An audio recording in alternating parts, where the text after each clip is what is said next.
FSN Radio. It's all about what's next. Go to financialsurvivalnetwork.com and sign up for your free weekly newsletter. You'll also get 3 free reports. The Financial Survival Network.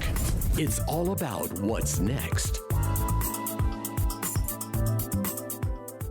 Welcome. You are listening to the Financial Survival Network. I'm Kerry Lutz. The date is March 9th, 2016. Well, it looks like happy days are here again. The Dow is up and oil is up, and they're knocking down precious metals, but don't be deterred. Andrew Hoffman's here to explain to you everything that's going on, and you're going to be amazed. Andy. Hey. Yes. I don't know if you'll be amazed, but as far as precious metals go, when we say they're knocking them down, they're trying to knock them down. I mean, keep in mind that we've had this surge from 1050 back in the middle of December up to a high of 1279 last Thursday, well, Friday, actually. And actually yesterday and the day before it was 1275. Mm-hmm. So being at 1253 right now, after, again, coming back from another vicious cartel attack that started last night and has just been unrelenting, but we've come back and we've rejected 1250 on the downside, just like we rejected 1200 several times before it went up. And again, this is the death throes. This is the end game here. This is throwing the kitchen sink at the problem at the very end, and that's why they've orchestrated this quantitatively, the biggest short squeeze in history. And it's been focused around, of course, last to go markets like the Dow and, yes, crude oil. And the reason with crude oil being because every year, and I've been talking about this forever, miners, oil companies have to do their year-end accounting reserve adjustments. The accountants come in and value them. And if we were sitting at $26 per barrel oil, probably half the oil companies on the planet would have been bankrupt. So they've orchestrated this squeeze up to 38, which is still a horrible number, as bad as you can be, except for 26, to, kind of modestly make things a little better. The problem is the news coming out, such as the inventory builds, production increases, Cushing at an all-time high inventory that just came out now. All these rumors of production cuts and freezes and rising demand at the end of the year. It's all been refuted. The point is the fundamentals are going to reassert themselves. Just like the fundamentals for gold and silver have reasserted themselves. And again, we're talking the biggest equity short squeeze in history, which has taken the Dow up 1,500 points in 3 weeks. And gold is sitting near its highs. What does that tell you about new demand that's coming in for it, which is what we're going to be talking about, the institutional demand that has finally returned. Yeah, and that's been absent now for years, but it appears it is back, and it's just getting started. Right. And look, we know that the central banks have been buying. I mean, well, the ones in the West have been distorting the fumes that they have left, like the U.S., whatever, their swaps and leases and double counting transactions to keep the game going. And Canada selling their last 2 tons. And, the Germans, who knows what's up with their gold that they can never get back when the GLD supposedly buys as much gold in a month as Germany has received in 2 years from the Federal Reserve. And I don't believe the GLD could buy that gold, by the way. They just say they do, et cetera. So the point is, we know the central banks are buying. Even the numbers that come out from central banks, forget the stuff they do covertly, like the Chinese, are showing that 2015 was the most that they've ever bought. Koos Jansen's numbers show that the gold imports from China were at a record high in 2015. In India, they were nearly at a record high, but they probably were when you include the black market that's been created after they created those 10% tariffs a year and a half ago. In silver, he put out numbers which even shocked me. India's silver imports last year blew away the record level, and that's with the 10% tariff. Really? Imports. You look at the U.S. Mint, the Canadian Mint, record levels this year. U.S. Mint is on a pace 40% above last year's record level, and that's with allocation, et cetera, et cetera. So we know that retail is buying. We know the central banks are buying. The one thing that's been missing, and it harkens back to the Silver 2016 Outlook webinar that we held January 26th with David Morgan and Chris Marchese of the Silver Investor. .com, and he basically said that, retail has been soaring and central bank has been gradually rising, although I think it's been more than gradually rising. The one thing that's been flat has been institutional demand since 2011, since the peak in dollar price gold and silver, when the cartel came in with their point of no return attacks and started attacking 24/7. And yes, the places you've seen them the most have been mining shares. And I'm not talking about little mining shares. I'm talking about the big cap mining shares have been destroyed for years because there's been no interest in them. And the other thing, which I predicted back in, I think it was early 2013, were the closed-end bullion funds, the Central Fund of Canada, the Sprott funds. The cartel started naked shorting them so that they would go below net asset value and not do deals. And they traded at huge discounts for many years. That's where you see the institutional demand: mining shares, ETFs like GLD, and the closed-end funds. So lo and behold, I wrote about that maybe a month ago, and sure enough, first, you see the GLD having this record amount of buying. They've now had an increase in their holdings, assuming that they're not lying, because I don't know if that gold is actually available, but let's say it's true. 40 days in a row, the GLD has bought gold. 40 days in a row. They bought so much gold. It's like I said, it's more gold than the Germans have been asking for and not received in the last 2 years. And then look what happened last week with the IAU. IAU is like the little brother to GLD. It's the same exact product essentially, except it's smaller, but it's pretty big. It's got $8 billion in assets. Well, anyway, what happened with them is it took them 10 years to acquire $8 billion worth of gold.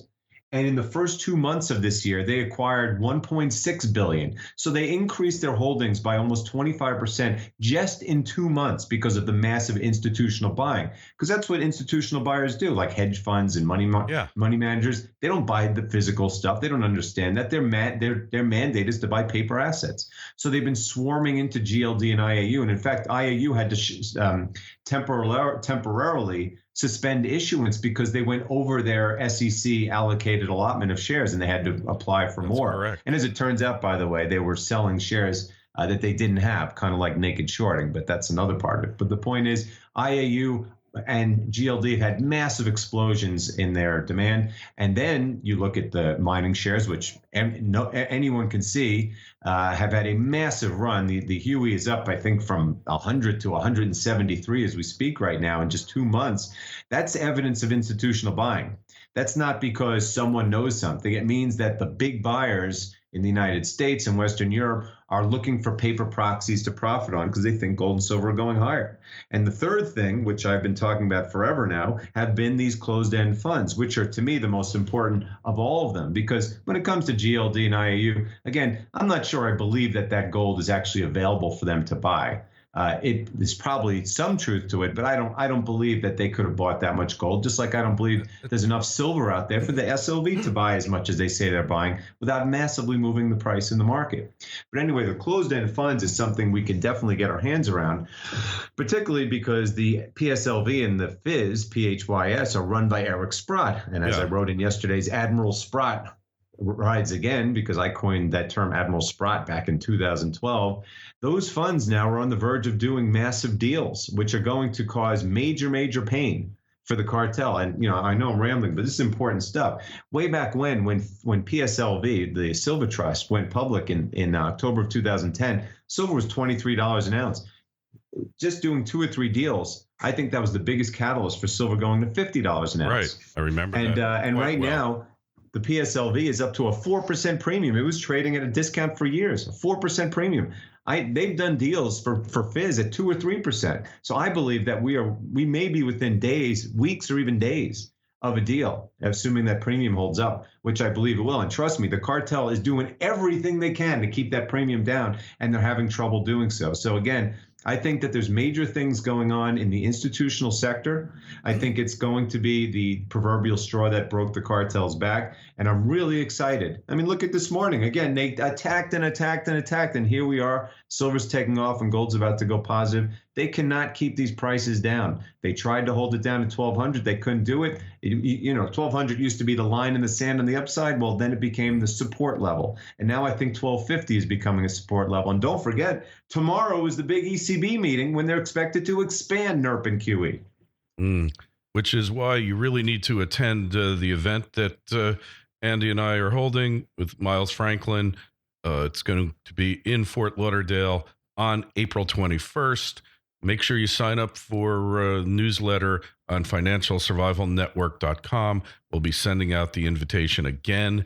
If for some reason you can't make it, it'll be available via webcast live. You'll be able to ask questions and hopefully get all your questions answered. Nominal cost if you're attending, you're looking at like less than $30, includes dinner.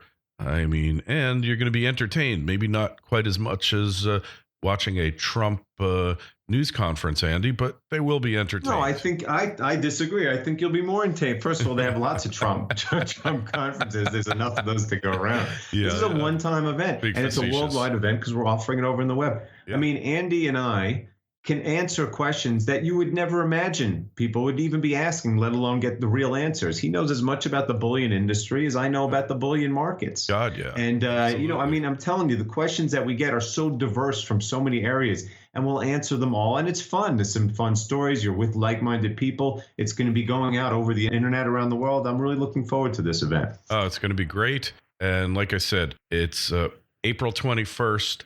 6:30 p.m. It's going to be at the Sheridan on Cypress Creek in Fort Lauderdale, a couple minutes from the airport. If enough of you attend and write, we'll do a little private meetup for FSN community members. But either way, it'll be open to everybody. But I want to meet as many of you as I can who are going to be there. I've gotten so many emails from you out there, Andy. You can't even believe how many people are interested in this. By far, the most excited event as far as people wanting to be there. It's amazing. The timing could not be better. I mean, we've had the rest of the world's been in a bull market for many years, and they certainly want to hear about what's going on. But, this is the rebirth of the bull market of gold and silver here in the United States. But it's been 4 miserable, manipulated years. And I don't look forward to good years going forward, but I certainly look forward to good years for gold and silver after all we've been through. And, for all the people that have hung in there and stuck to their guns, good for you, because you're about to be rewarded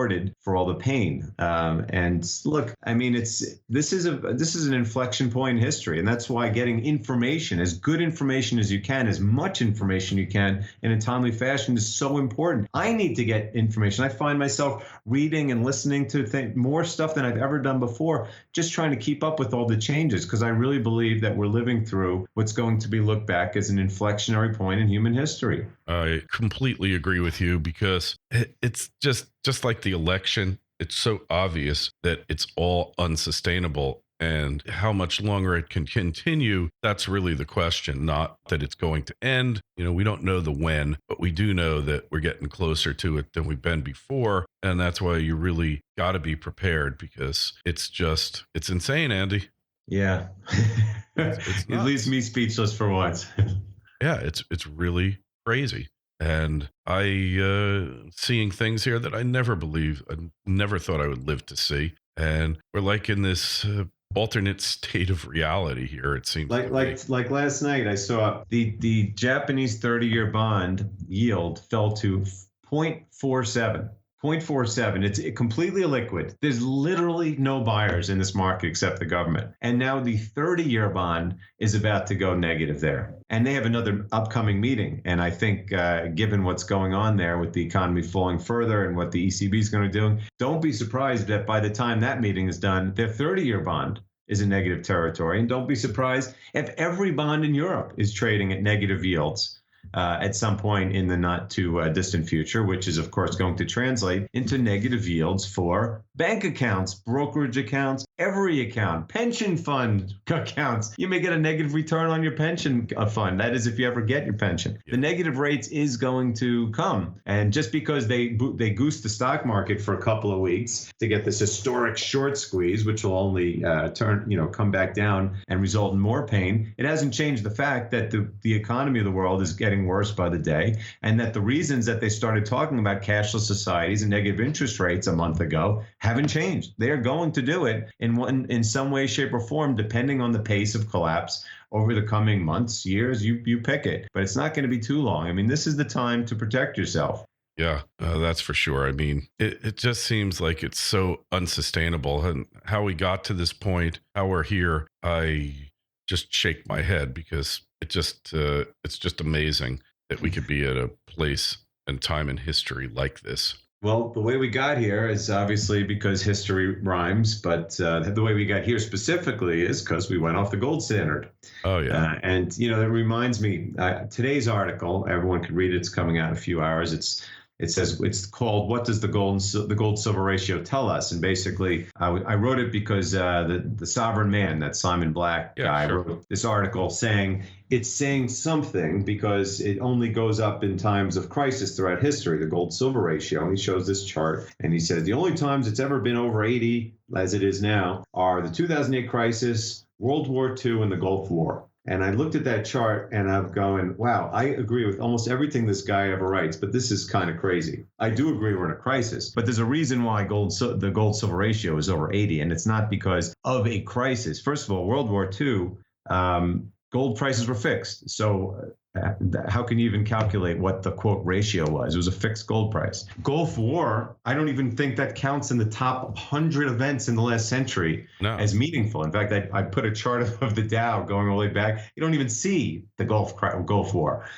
So that was just, honestly, I wasn't even around to know what was going on, but it was trading dynamics. It had nothing to do with the Gulf War. And then, of course, you had the crisis of 2008 where they smashed the price of silver down to $9. But what he doesn't write or understand is the fact that the price of physical silver didn't go down during the 2008 crisis. There were 100% premiums during that time. You could not buy silver, and you could not buy silver for anything more than twice the prevailing cartel orchestrated price. And now what you have, you don't have 100% premiums, but you do have this all-time high ratio, which is really insane because right now we unequivocally have the highest demand in history. In fact, the demand for silver right now is 3 times higher in the world than it was in the 2008 crisis. It's 3 times higher in India. It's 3 times higher at the U.S. Mint. It's 3 times higher at the Royal Canadian Mint. It's 3 times higher than that extreme crisis point, which at the time was the high in history. You also have the fact that production is unequivocally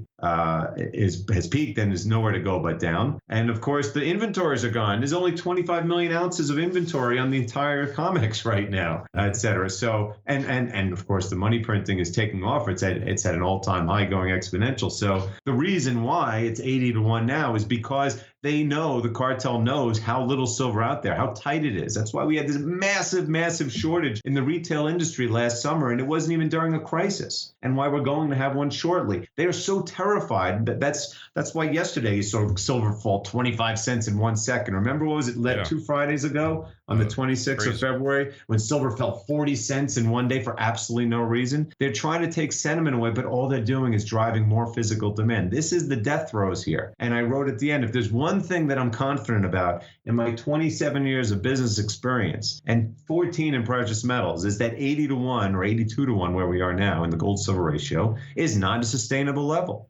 No, can't be. I mean, what's it going to do? Get up to 100? I mean, if it gets to 100, there won't be any silver out there. There'll be the same thing. Those ratios are meaningless when the paper market dislocates from the physical market, which is exactly what happened back in 2008. For all intents and purposes, this is the all-time high of the actual gold to silver price ratio of what you would pay for it.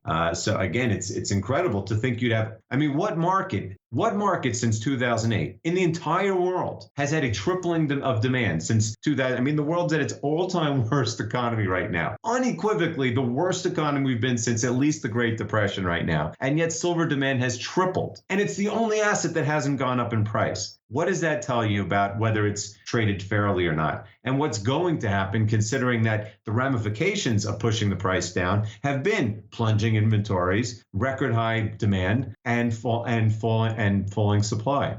Yeah.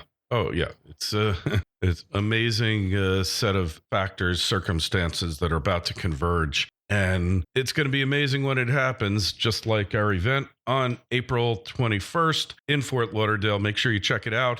Send me an email. We're trying to get the link up on the site now, but just sign up on either newsletter, Andy's newsletter at milesfranklin.com. Get his daily missive. You'll get the link to sign up right away, or just go over to financialsurvivalnetwork.com, sign up there, send me an email, khl@kerrylutz.com. I will get you the info, and it's going to be an amazing event. Andy, that's it for now. Talk to you next week.